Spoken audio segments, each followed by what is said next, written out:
Well, I'm greatly honored to be here, and I realize that most people know that it's highly unlikely that any of us three over on my right would have served in the White House or be on this platform had it not been for Martin Luther King Jr.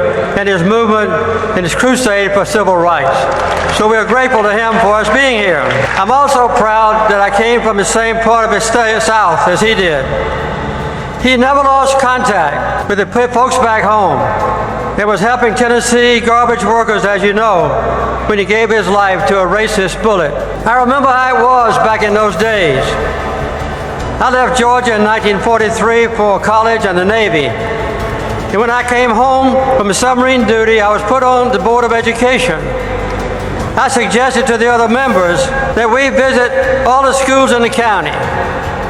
They had never done this before, and they were reluctant to go with me. But we finally did it. And we found that white children had 3 nice brick buildings. But the African American children had 26 different elementary schools in the county. They were in churches and a few were in barns. They had so many because there were no school buses for African American children. And they had to be within walking distance of where they went to class. Their school books were outdated and worn out, and every one of them had a white child's name in the front of the book. We finally obtained some buses, and then the state legislature ordained that the front fenders be painted black. Not even the school buses could be equal to each other. One of the finest moments of my life was 10 months after Dr. King's famous speech right here, when President Lyndon Johnson signed the Civil Rights Act. I was really grateful when the King family adopted me as their presidential candidate in 1976. Every handshake from Dr. King, from Daddy King, every hug from Coretta got me 1 million Yankee votes. Daddy King prayed at the Democratic Convention for quite a while, I might say. And Coretta was in the hotel room with me and Rosalynn when I was elected president. My Presidential Medal of Freedom citation to Coretta for Dr. King said, and I quote, "He gazed at the Great Wall of segregation and saw that the power of love could bring it down. He made our nation stronger because he made it better." We were able to create a National Historic Site where Dr. King lived, worked, and worshiped. It's next door to the Carter Center, linked together just by a walking path. And at the Carter Center, we try to make the principles that we follow the same as his, emphasizing peace and human rights. I remember that Daddy King said, "Too many people think Martin freed only black people.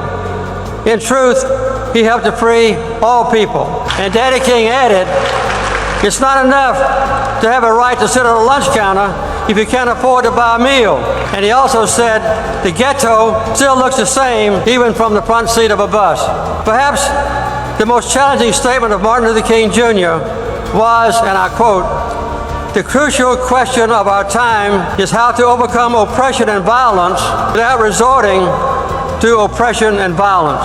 In the Nobel Prize ceremony of 2002, I said that my fellow Georgian was, and I quote again, "the greatest leader that my native state and perhaps my native country has ever produced." And I was not excluding presidents and even the founding fathers when I said this. I believe we all know how Dr. King would have reacted to the new ID requirements to exclude certain voters, especially African Americans. I think we all know how Dr. King would have reacted to the Supreme Court striking down a crucial part of the Voters' Rights Act just recently passed overwhelmingly by Congress. I think we all know how Dr. King would have reacted to unemployment among African Americans being almost twice the rate of white people. And for teenagers at 42%, I think we would all know how Dr. King would have reacted to our country being awash in guns, and for more and more states passing stand your ground laws. I think we know how Dr. King would have reacted for people of District of Columbia still not having full citizenship rights. And I think we all know how Dr. King would have reacted to have more than 835,000 African American men in prison, 5 times as many as when I left office, and with 1/3 of all African American males being destined to be in prison in their lifetimes. Well, there's a tremendous agenda ahead of us, and I'm thankful to Martin Luther King Jr.